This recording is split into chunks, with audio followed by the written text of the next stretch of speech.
We've been hosting a Day of Reason celebration here at the Capitol almost every year since 2006. This year's theme is Rally for Secular Government. 240 years ago, in 1785, James Madison wrote, "What influence, in fact, have ecclesiastical, meaning church establishments, had on civil society? In some instances, they have been seen to erect a spiritual tyranny on the ruins of civil authority. In many instances, they have been seen upholding the thrones of political tyranny. In no instance have they been seen as the guardians of the liberties of the people." Today, we are blessed to have a number of great speakers that I will introduce one by one. If there are any legislators who are able to break free from the session that they're in now and come and address us, we'll move them to the head of the line because their time is very limited. So, first up, I am pleased to introduce the president of Minnesota Atheists, Heather Hagee.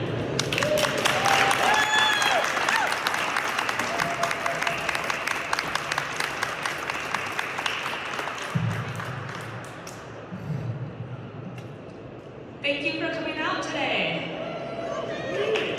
It is so easy to be wrapped up in our own individual lives and not worry about things happening at the government. It's hard to follow it all.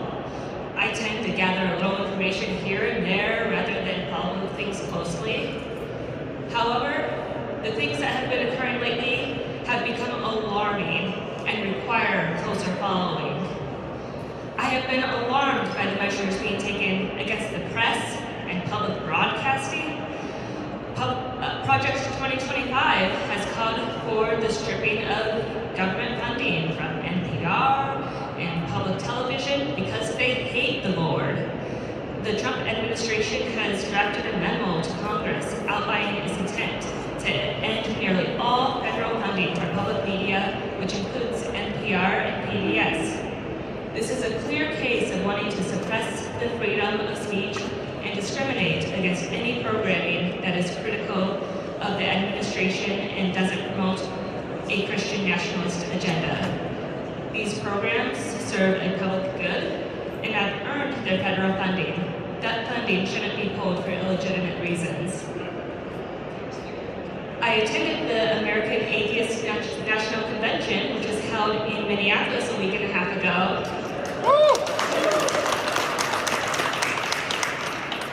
The first main speaker was Eddie Tabash, a constitutional attorney who has followed separation of church and state issues for years.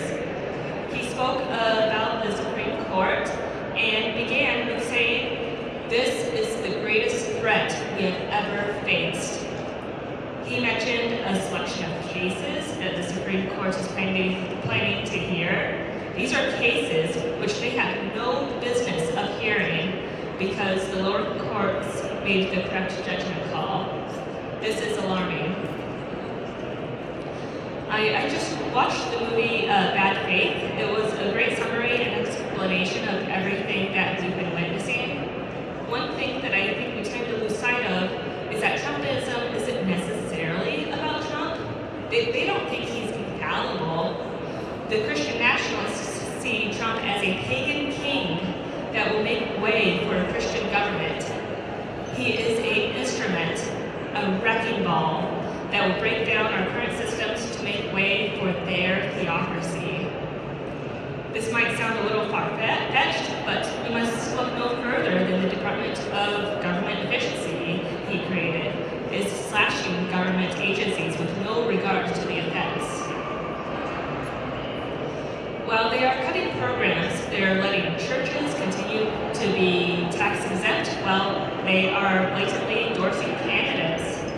Recently, the IRS has abandoned its investigation into a Christian church that endorsed a candidate for political office in 2022. They want to outright allow tax-exempt churches to endorse political candidates with the Free Speech Fairness Act. This bill would improve electioneering if done through regulated and customary activities and carrying out its exempt purpose, endorsements would qualify as too insignificant to go after under that bill. Minnesota Atheists takes the position that tax laws for churches should be the same as those for secular, charitable, and educational nonprofit corporations. While churches and nonprofits may take positions on public policies, we support the Johnson Amendment, which forbids 501c3 tax-exempt organizations to engage in electoral campaigns and prevents them from showing political donations from taxes. Another bill in Congress, the Educational Choice for Children Act, would expand school vouchers, creating a massive federal tax shelter while funneling taxpayer dollars into religious indoctrination. Minnesota Atheists opposes voucher programs because they provide government support for church schools, which drain the public school funding. So I've talked about the federal government, but we're in the halls of the state capitol.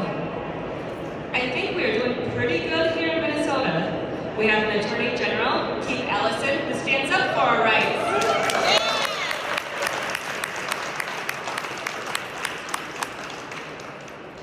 Keith Ellison, he spoke at the American Atheist Convention about our secular democracy, so we're really happy to have him as our Attorney General.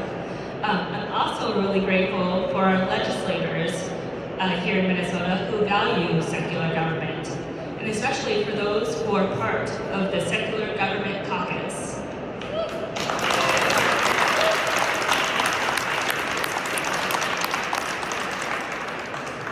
At the American Atheist Convention, I was talking to somebody from North Carolina about the bills in Minnesota that we are for and against. She made a comment that there are actually bills being put forward that we're in favor of. Yes, there are. There is House File 2588, Senate File 3462, which is a bill establishing transparency requirements for deceptive religious organizations that masquerade as health insurance. Health care sharing ministries, they are tax-exempt religious organizations that pretend to offer products better than real insurance, with promises of low costs and caring for the whole person. These ministries have zero obligation to reimburse any medical expenses. One enrollee in a healthcare sharing ministry called about an unpaid $60,000 bill after he had a stroke. He was told, "We'll pray for you." There's House File 2575, Senate File 271, which is a bill to require that secular recovery options be made available to those who are mandated to undergo substance abuse treatment. We don't want people pushed to 12-step programs that refer to religious concepts of a higher power or a God. Secular, evidence-based treatment should be made available, which benefits everyone who needs this help, whether religious or not.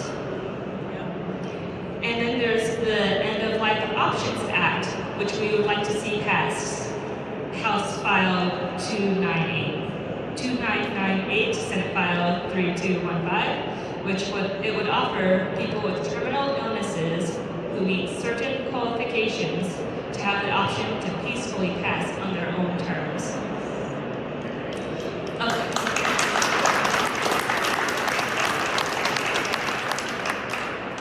Of course, there are some bad bills that get pushed forward too, such as the one to mandate the posting of 10 commandments in every public classroom, the Senate File 2280. I don't think it'll gain much traction, but we must be vigilant and make sure that our senators and representatives hear from us. There are indeed people out there who want to make this a Christian nation, so we must stand up to that and protect our secular government. Thank you.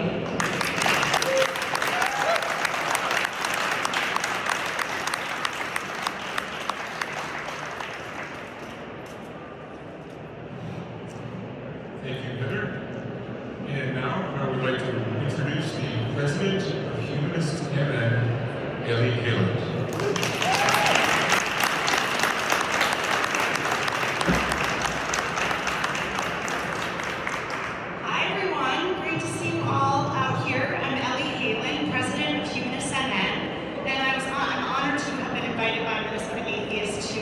The separation of religion and government. Humanist MN is a secular community that promotes ethical living, widespread human flourishing, and a healthy planet through its commitment to science, reason, compassion, and creativity. Humanists believe that people can be good without a God, and we practice it every day. Our democracy is rooted in secularism, wherein the authority to govern comes from the people, not a higher power. It's frightening to see the First Amendment consistently being violated, and we must push forward, speak up, and remain steadfast. Our support of secular democracy is not just on behalf of non-believers. The concept of not favoring one religion over another, or the religious over the non-religious, is about the rights and well-being of all people. And supporters of the separation of church and state are not a fringe group.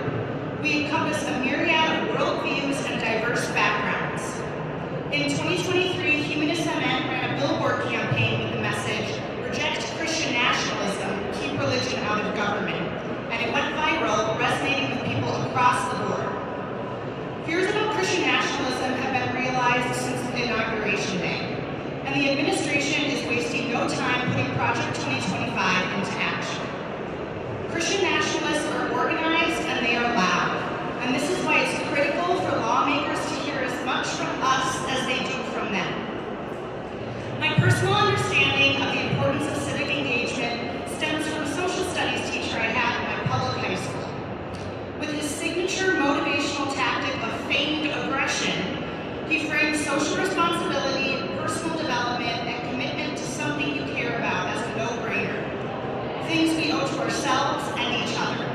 So it feels perfectly fitting that he now goes by Senator Steve Swedzinski and is a member of Minnesota's secular government caucus. It's heartening to see you all here today to champion the separation of religion and government and defend the well-being of all, democracy, and an inclusive society. Thank you.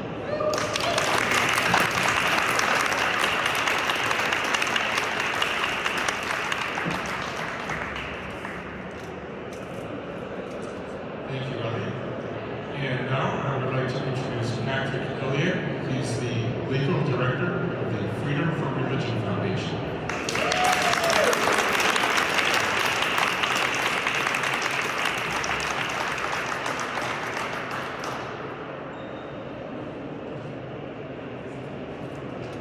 Thank you, everyone.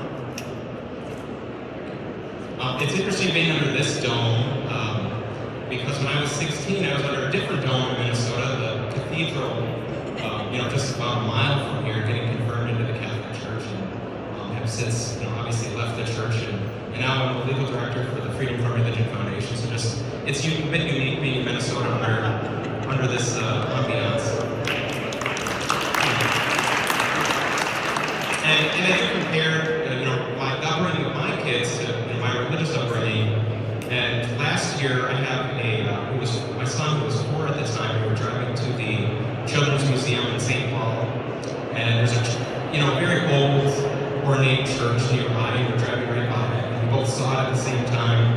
And he looked at it and he said, "Dad, look at that castle." And so I just, recognizing that my children's upbringing is different than a lot of us who were, brought up in a church and kind of didn't get the choice to decide what religion or no religion that we might choose. As August mentioned, I'm with the Freedom from Religion Foundation. I'm actually, you can probably tell either by my accent or by how fast I speak, but I'm a native Minnesotan. I live here now, and I was born here and raised here. But we work for really two purposes, and one is to educate the public about non-theism, and the second one is to keep state and church separate. And so I'll largely talk about keeping state and church separate, and I think reiterate some of the themes that Heather had already raised today, some of the challenges we face, both from the United States Supreme Court and from people who want to really infiltrate our public schools. Those are two themes themes I think we can definitely talk about. But we're also here to recognize reason in government and not religion in government, and show our support for secular government. So I'm glad that we have this turnout today and are physically present, demonstrating to the state that that's something we support, that we want a secular government. So I'll highlight some themes of the importance of our secular democracy and public education. It's not all bad news, however, and I say this as somebody who sees kind of nationally what's going on in other states. And so the good news about Minnesota is largely, at least in terms of our public education efforts, we're doing a good job with keeping state and church separate. So well done, Minnesota, on that. And it's just weird to say that because we usually don't reflect on, when things are working, like if your car's running, you're not thinking to yourself, wow, this is going great. So I think it's an appropriate day to consider, at least in the state of Minnesota, we're doing a good job compared to some of the other states that we hear about at FFRI. So the bad news. I already heard somebody here today talking about it, but you may read it in the newspaper this evening or tomorrow. The U.S. Supreme Court today is hearing a case, in an argument, in a case where the state of Oklahoma approved a public religious charter school. And that sounds really weird to say, a public religious charter school. The St. Isidore of Seville Catholic School was approved by the state charter board to become a public school. And our organization, along with some other groups like Americans United and the ACLU, sued to challenge that. But we also had an ally. And this is the other thing to consider, is that there's bipartisan support for keeping religion and government separate. In Oklahoma, the Republican Attorney General, Gunter Sherman, filed a lawsuit to block this because he recognized this violated state law and the state constitution of Oklahoma. And not only did he file a lawsuit, but he filed it with the Oklahoma Supreme Court, which is also dominated by Republican appointees. I think it was about 8-1 ruling ruled that the charter school had to be blocked under state law. Then comes the U.S. Supreme Court. So here's the bad news. I think, as Heather had referenced, one of the problems is the Supreme Court has taken a very keen interest in religion issues. We're seeing that every year they're taking up religion cases. And so an audience participation portion of this would be, how many petitions per year do you think they get? Just total people who need the court's intervention. Does anybody have a guess? 15,000. It's around 5,000. It can vary by year, but it can be more, up to 6,000 or more. People asking the court to take their case. And how many cases do you think they actually take per year? Did somebody say 50? That's very close. It's usually around 60 cases. So there's all these really important legal issues that, some of them are actually life and death for some people, capital cases that they decide.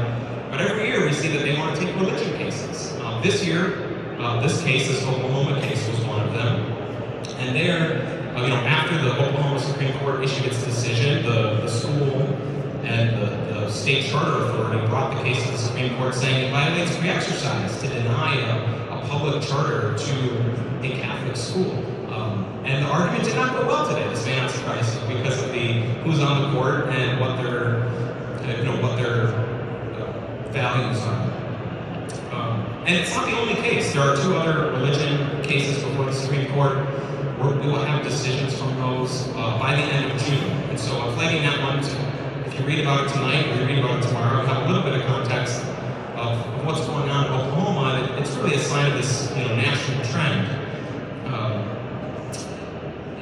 And that is, there's really especially a push there's threats to our public education system. Thankfully in Minnesota, we don't have the voucher systems like our neighbors in Wisconsin, which is where I used to live. There's hundreds of millions of dollars going to voucher schools. The state of Texas this year is approving vouchers. As Heather referenced, there's national bills to create a voucher system. Really what it means is that money goes to religious schools and props up, via taxpayer dollars, religious education.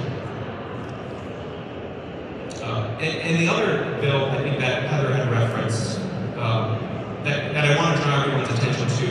Again, I don't think it will necessarily seriously pass, but that's Senate File 2280. That's this bill to put the 10 Commandments in every public school classroom in the state. And not only does it mandate a particular version of the 10 Commandments, the actual version is spelled out in the bill.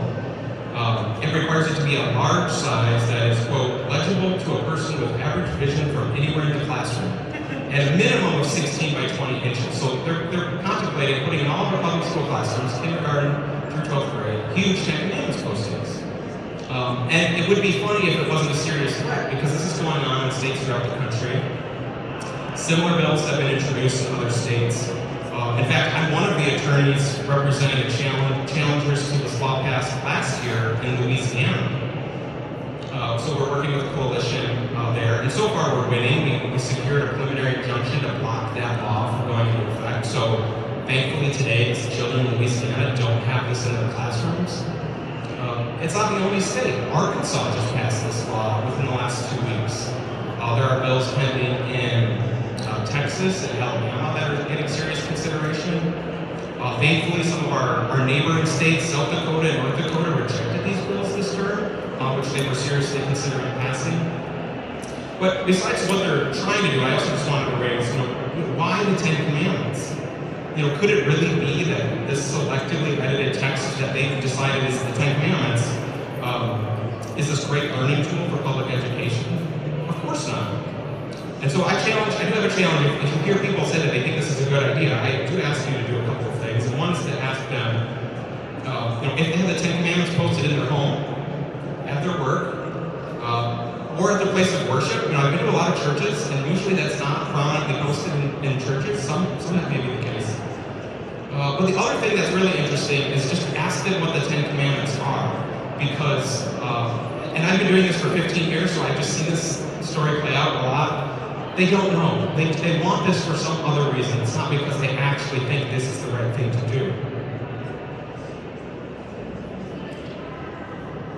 And so I think one of the reasons they want to do it is they want to mark buildings as Christian places. They want to appear publicly to be pious, despite what Jesus said on the Sermon on the Mount. And they want to undercut our secular education system. And I do have a Minnesota example, again, where we're doing a good job, but there are threats. So last year in the Park Rapids area schools, FFRF was contacted by someone locally, and we wrote to the school board because a former school board member was proposing to put up a huge Ten Commandments monument on school property. And one funny thing about that is it only had 9 commandments, which again is typical. This has happened multiple times where the atheists are coming in and saying, you guys don't have this right, you're missing one. Whatever version you're using, you're missing something here. So it's not the first time we've run into that problem. But it wouldn't have even just had the Ten Commandments on the back side of the monument. They wanted to say, we must put God back into our education system before we lose our children in this great nation. So they're kind of spelling it out for you, what the plan is there. So thankfully, the school board rejected this monument. In part, we'll take partial credit because FFRF said don't do this, and we sued over 4 of these now, Ten Commandments in public schools, and we've won 3 of those cases, and again, the other one is pending right now with the Fifth Circuit Court of Appeals, which is a very conservative circuit if you know how our federal courts work, and we're hopeful that our injunction will stand. So as a proud Minnesota myself, I just have some data to back up that Minnesota is doing a pretty good job. At FFRF, we get at least 2,500 complaints a year from people around the country saying, hey, this is going on in my schools, my coach is doing this. A lot of them relate to public education, and thankfully very few relate to Minnesota. Or when they do, we're often able to get corrective action. So if there is a bad actor, I think at least right now, our school officials and our public officials recognize that there's this thing, separation of state and church. But there is a threat. I think I use the same language when I was preparing for this as Heather, to be vigilant. I don't think we can rest and just let people push this without some awareness that this is what people are trying to do, both nationally and within our state. And so I know we've got 2 representatives here, so I'll wrap up here in just a moment. So there are things we can do to help. One is to reach out to your legislators on bills that relate to religion. 2 is to join groups, the groups that are here today, Minnesota Atheists, Humanists MN, FFRF, and remain vigilant in protecting state-church separation. Thank you.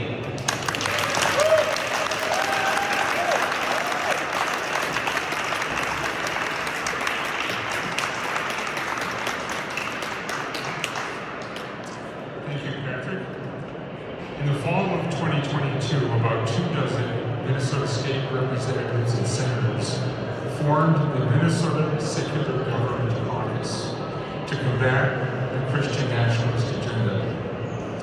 I'm pleased to introduce one of the co-chairs of the Minnesota Secular Government Caucus, Minnesota State Representative Mike Freiberg.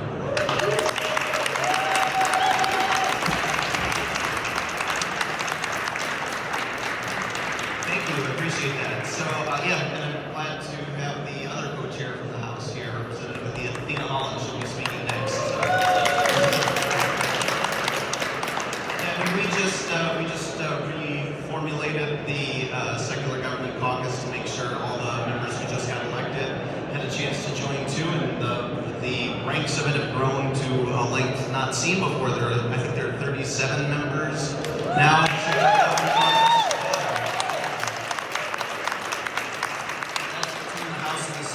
So I don't have a ton of time. We both need to get to the floor pretty quickly. I just wanted to give you a little slice of life in the Minnesota House of Representatives. So like the Senate, we start every day with a prayer. And I've been there 13 years now, and I've thought periodically, why do we have this? Isn't it time just to get rid of it? There's supposed to be separation of church and state here, but then this other voice in my head is is that a battle that's really worth fighting? You can just not be in the room when they give it. And there's a really good staff person who makes sure that the guidelines for the prayer are followed. There are guidelines. I actually have a copy of them here. It says that, to the guest chaplains, we ask that your prayer be interfaith and ecumenical while being respectful to the different religions in the House of Representatives in the state of Minnesota.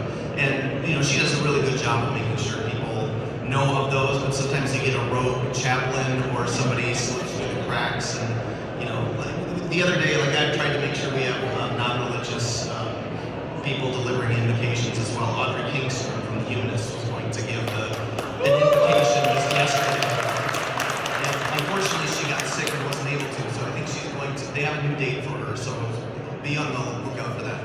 But last week, there was this guy from Tennessee that some member who I couldn't figure out, and I still don't know who it was able to kind of shoehorn in at the last minute because somebody else had canceled. And he had no connection to Minnesota, and it was kind of it's from some organization I hadn't heard of. And when you Google him, you see him giving a prayer for the J6 community, the rioters on January 6th. And and he said stuff there are those who are trying to tear our country apart. And it was just it seemed like a very political, inappropriate prayer there. So I don't know what my point in telling you this is. It's, just kind of want to give you a sense for what it's like here, during this second era of the Trump reign. So it's tough. It can be tough being a non-religious person, as I am, in an environment where religion is celebrated at all instances, and there's just kind of an assumption that you have to follow one. So hang in there. I know it can be tough. I appreciate you being here. It's always a great opportunity to come speak with you, and thanks for your time.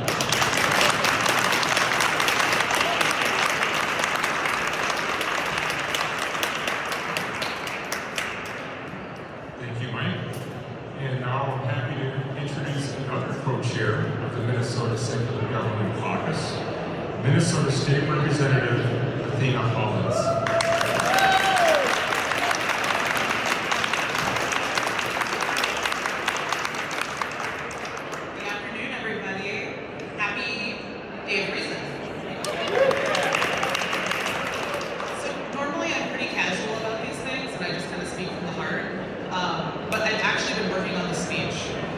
Months now, since the second Trump inauguration, and so I was wondering if I could give that speech to you all here instead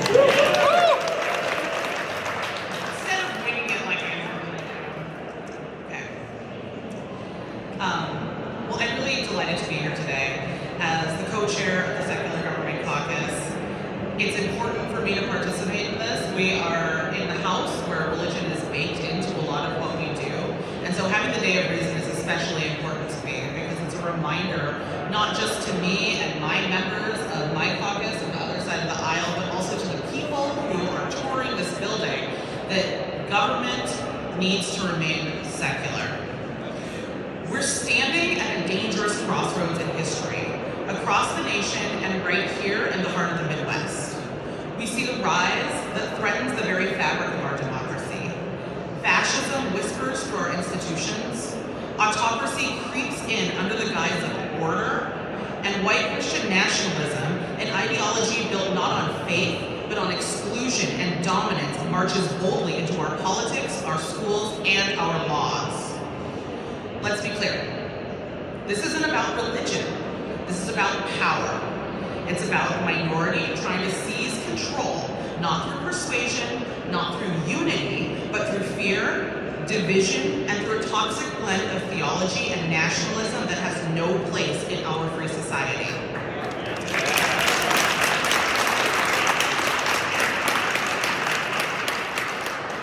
This is why secular government, true, unapologetic secular government, is not just important, it is urgent. Here in Minnesota, we pride ourselves on diversity, from the Somali communities in Minneapolis to the Scandinavian Lutheran traditions of the Iron Range, from the Ojibwe and Dakota nations to the vibrant interfaith coalitions in the Twin Cities. We are many, we are different, and we are stronger for it. That strength only holds when no one religion is given special favor by the state. Secularism is the common ground that protects all beliefs: Christian, Muslim, Jewish, atheist, indigenous spirituality, and protects us from those who would hijack religion for political gain. Secularism isn't an attack on religion. It's the firewall that keeps the cross from becoming the cudgel, the Bible from becoming the ballot, and the prayer from becoming twisted policy. We know the danger.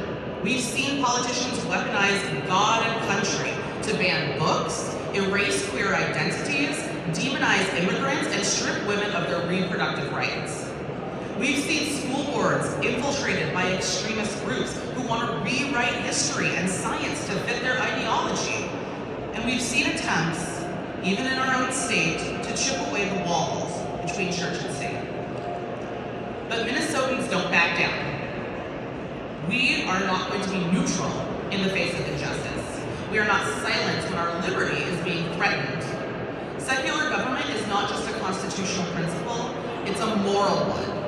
It's the only way to ensure freedom of religion and freedom from religion.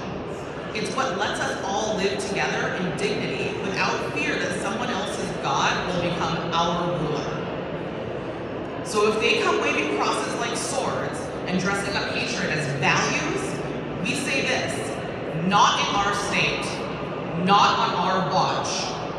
We will fight for a democracy that belongs to everyone, not just those in the pews with the loudest churches.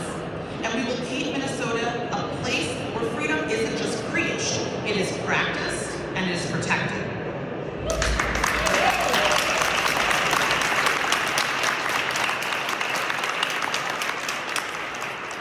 So I want you all to stand proudly today on this day of reason, not just in resistance, but in commitment. Stand up for your neighbor's right to worship or not worship. Stand for your child's right to learn facts and not dogma. Stand for a government that answers the people, not the preachers. This is not just our fight, it's our duty. Because the moment religion and government become one, freedom dies. Thank you.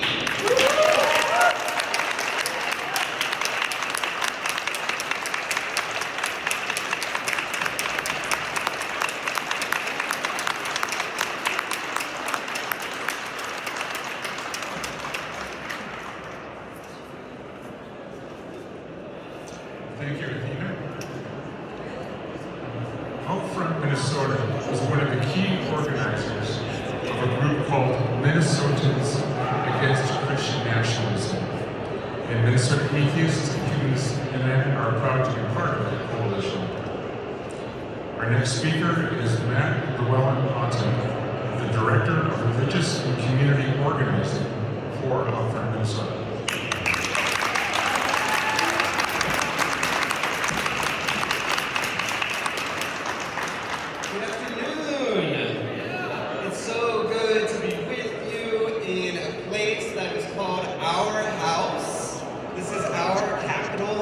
Good to gather here with you this afternoon. My name is Matt Llewellyn-Otten. I use they and he pronouns, and I am the Director of Religious and Community Organizing at Outfront, Minnesota. If you don't know of Outfront, Minnesota, we have been around since 1987, fighting for queer rights here in this state. So I like to say it's a belated birthday gift to me. I was born in June of 1987. We envision a safe and equitable world where all members of our communities are free to lead lives of opportunity, autonomy, and full self-expression. And we know that the rising tide of Christian nationalism is detrimental to this vision. I really want to thank all of you for being here today. I want to thank the Queer Caucus for their support of this separation of church and state, and I really want to thank our Secular Government Caucus for holding fast to the protections of church-state separation here in the state of Minnesota. It's wild to have a secular government caucus, isn't it? A reminder that we are a secular government. And I believe that one of the largest threats facing two-spirit, lesbian, gay, bisexual, transgender, queer, questioning, intersex people, their rights, is the rising tide of Christian nationalism. We've seen religious rhetoric being used to undergird ideas that trans people are a threat, that trans people don't belong in sports, that they can't use bathrooms, that somehow trans people are responsible for our overpriced eggs. And this type of rhetoric does not belong in our legislature. Trans people and non-binary people are just that, people. They deserve to have their rights protected in this Minnesota legislature just as much as any cisgender person. To use religious rhetoric in this house, our house, is a clear violation of the separation of church and state. We all know why the main reason we're here this afternoon. It's because we are concerned for the rising tide of Christian nationalism across the state and here in Minnesota. And just like Representative Collins said, I don't believe that religion is necessarily the problem, but the merging of a certain type of Christianity and nationalism is the problem.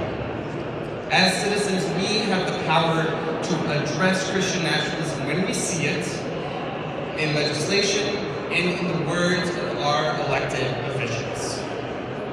And I say that Christian nationalism is the largest threat to the LGBTQ plus two-spirit community, because of book bans to scare tactics around bathroom use. Our trans siblings are being used as scapegoats for the ills of our nation.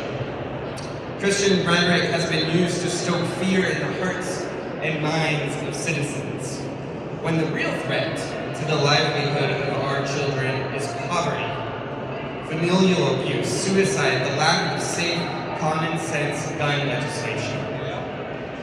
To put it into perspective, between 2019 and 2021, there were only 56 genital surgeries for kids between the ages of 12 to 17,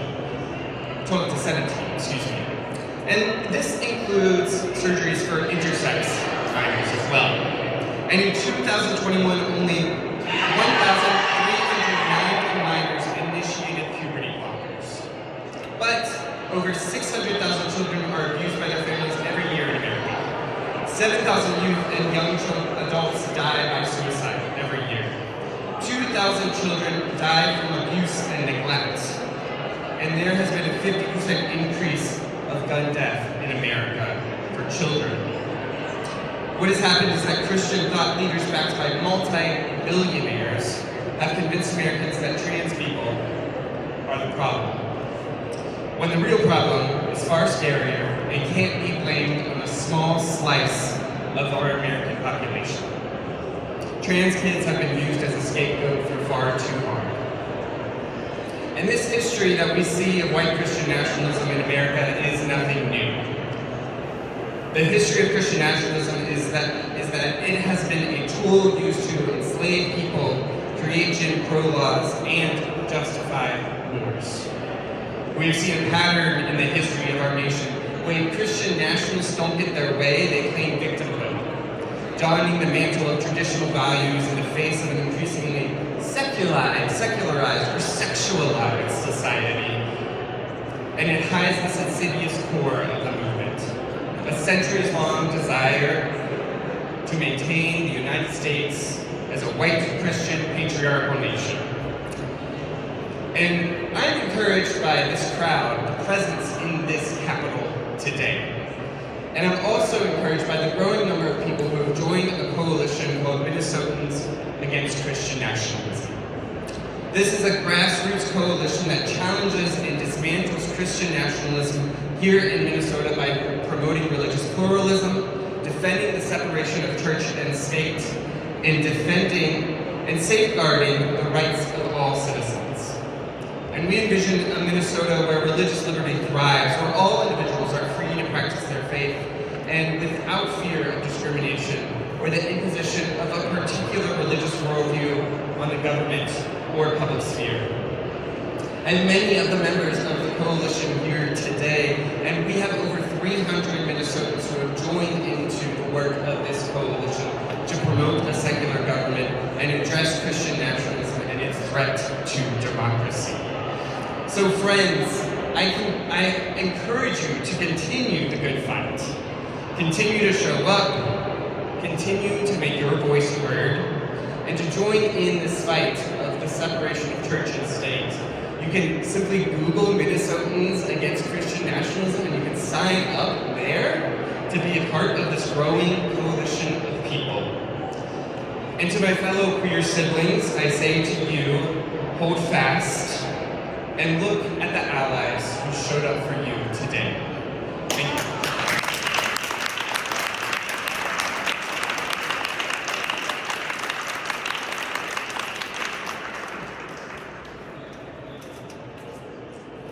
Thank you, Matt. And now I would like to introduce George King. He's the chair of the Minnesota Atheists Public Policy Committee.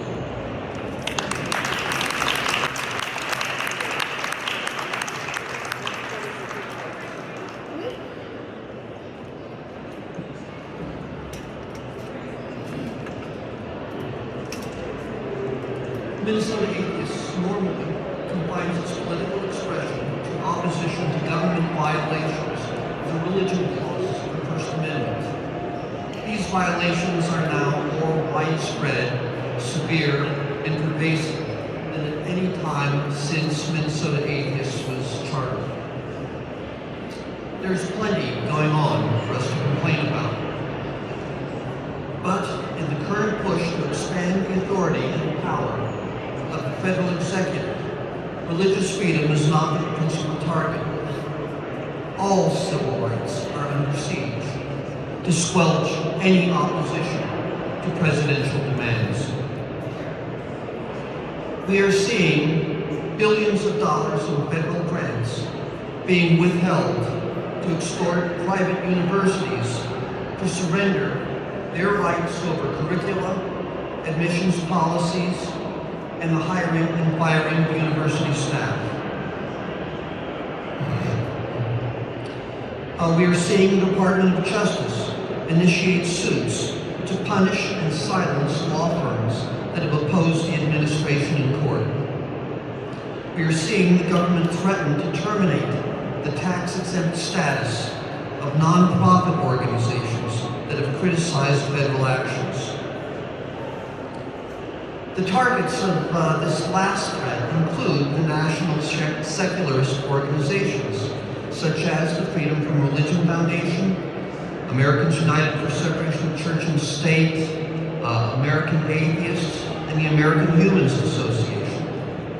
Now, I've heard that there are conversations going on that between these groups discussing joining in mutual defense network.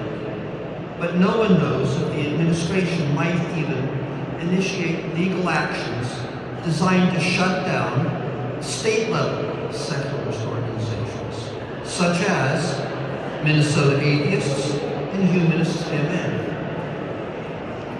So we must be ready to move the focus of our concern for government abuses away from the religion clauses to threats to our existence based on political positions disfavored by this administration. The local organizations take care to avoid electoral endorsements as required by the Johnson Amendment, which has been mentioned a couple of times earlier today. Ironically, this administration is trying to rescind the Johnson Amendment so that churches will be able to launder campaign donations through their tax exemptions. But Humanists MN advocates political issues that conform to their humanist values. And Minnesota Atheists advocates for strict observation of the Establishment Clause. And so we find ourselves in political opposition to conflicting government policies. We may be required to fight for our rights to constitutionally protected speech. But we are confident that in this fight we have the support of you, the members of the Minnesota Atheists and Humanists MN. These are organizations worth supporting.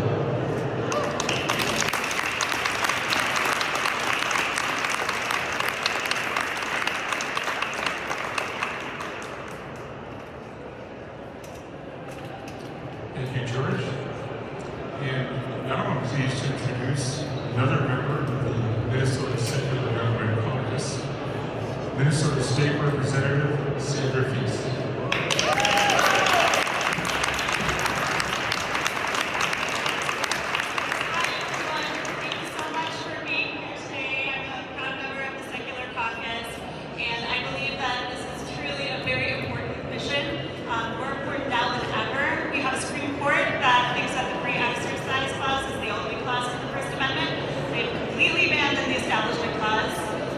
They're trying to force us to fund private religious education and force our public schools to incorporate religious ideologies.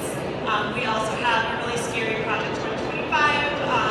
The administration is just trying to basically indoctrinate this whole country. But we are a diverse country, many ideologies, and we need to remain that way. I'm just so grateful for your advocacy today. I'm grateful for the opportunity to just jump up here before we need to go to the floor and just say that I really, really support what you're doing and I'm a proud member of your movement. Thank you.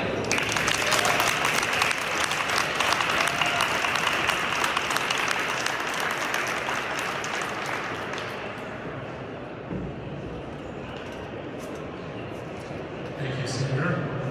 And now I'd like to introduce Steve Peterson. He's a director at large and one of the founding members of Minnesota Atheists.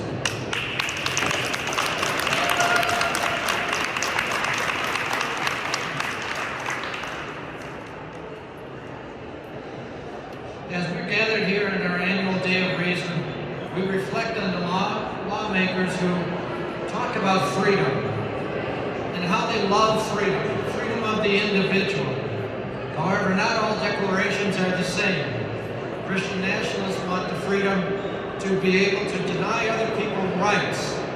That's not really the way freedom seems to work from my perspective.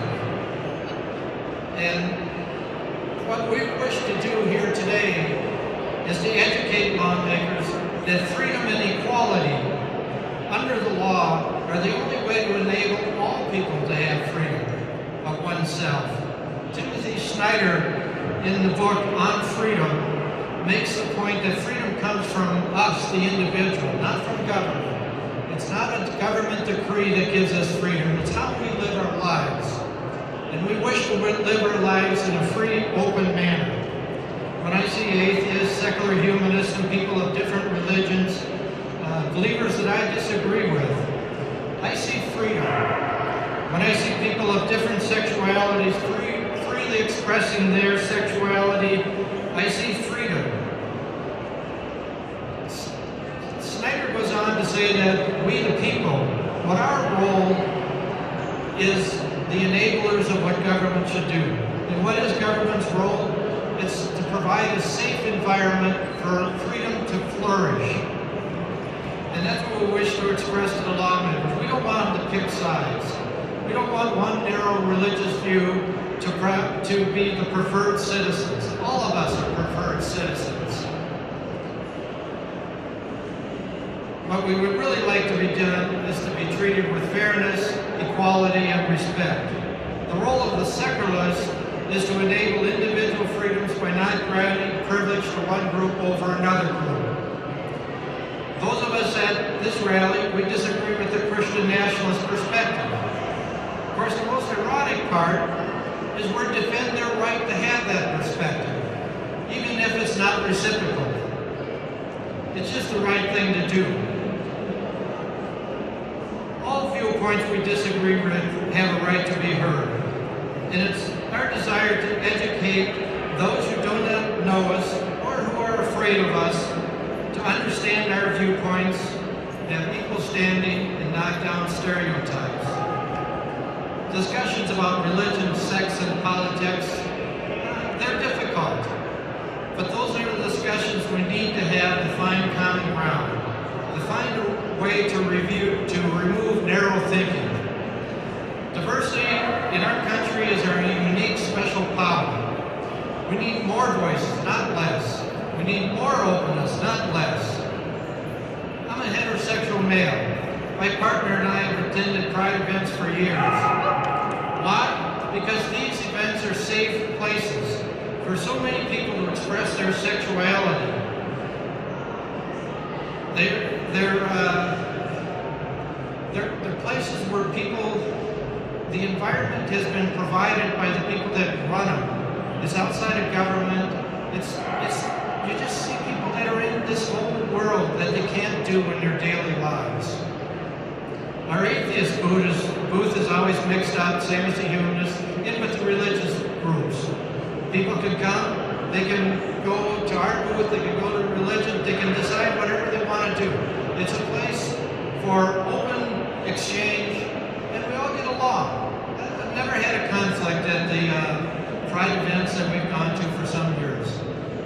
We have the free Bible people that show up. It was always the Minnesota atheist position not to deny them space, because that's what many of us used to do to get publicity. And ironically, and the Pride people eventually came around, and they haven't been reserving a booth there, but they walk around and they try to engage. And we have people at our Minnesota atheist booth who are more than happy to engage. We like to move them off to the side, and they'll have a long discussion, and then the free Bible people feel happy and they leave. In the last couple of years, they've been almost non-existent. So allowing free expression is something I think works better than suppression. It's never worked. And as we know right now, the political structure is in chaos. We are in an abyss that we don't know. We have a national government that I really can't get my mind wrapped around. But it's up to each of us as individuals. It's not going to be, the separation of state and church is not going to be led by national people. It's going to be led by you and us, all of us. And we have this right here as a small little way. You can fill this out. You can go to your legislator today to know that your secular values are something that you endorse, and whether or not that legislator is somebody who is already on your side, they need strength and support to know that there's other people that support that position. And if they definitely are not on our side, make them uncomfortable. That's the role of us. We were hoping Senator Marty could be here, but he had said that it's going to be difficult for him to leave the floor, so he might not be able to make it. He's my senator, and I feel good about having somebody who's a member of the Secular Caucus, a founding member, who has always represented the atheist point of view, the secular point of view. He's been ridiculed many times for some of his speeches as the atheist senator, which is kind of ironic because he's a practicing Lutheran. And of course, his father was Martin Marty, one of the most well-renowned theologian and authors on religion who recently died. But I'm going to conclude, and thank you. It's wonderful to see everybody here, and it was great to have 3 lawmakers.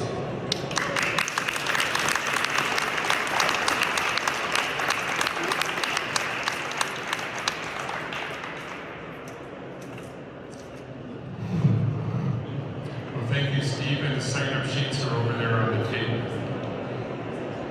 So, I'd like to thank all of our speakers and all of you for coming today. This concludes our Day of Reason event. Oh, yeah. We have a special guest.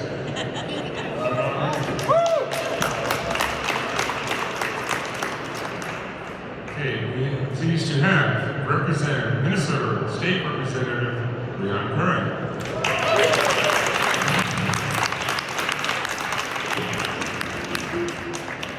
They put this little equity box down here for me. It's great. So I heard that Senator Marty was expected and couldn't join. I just happened to be here watching and admiring. So why not, take the role before you all go today? I'm Representative Brian Curran. I represent District 36B, which is the communities of White Bear Lake, Badness Heights, Sharon Lake, Birchwood Village, and a little bit of White Bear Township in the Northeast Metro. My pronouns are they, she, and I'm also the chair of the Minnesota Queer Legislators Caucus. I'm moved and inspired by the words that I heard walking by today, and I just wanted to acknowledge that and say thank you for showing up in this space. And I know that it can be unpopular and uncomfortable to come to a place and say, that you're not part of a majority, right? And I too, I am an atheist. I have been my entire life, but I have a deep respect for the freedom of religion and freedom from religion. And I'm a firm believer that religion does not have a place in our government for so many reasons that our history has taught us worldwide, right? And I think for a lot of us, it's in plain sight right in front of our eyes what happens when we allow religion to take over our government. And so I'm really, it warms my heart to see you all show up here in solidarity with the idea that we indeed, not only do we not need religion to rule our government and our country, it's that it's dangerous to do that. It's dangerous to pick one. Because if we say, okay, this is the religion it is, but guess what, Christian nationalists? It's not your religion. What then? What then, right? And I think that is what it would take for folks to start wrapping their mind around what a lot of the folks in that, that sort of perspective are pushing on the rest of us. And it just has no place. And like I said, I'm so glad that this is a space where people are respectful of religion, of the freedom to have it, the freedom to change it, the freedom to have fluidity in who you are as a person, whether that's your religion or anything else. And I also appreciate the comments about being able to go to a Pride festival, understanding that people are there because they understand that they've been othered. And they want to go to a place and share a place where being different and being unique and not being part of the majority is okay. And whoever you are, it doesn't matter. How you treat me is what matters. How we treat each other is what matters. So thank you for being here. Thank you for being pillars of freedom in this country. And I hope you have enjoyed your time at the Capitol today.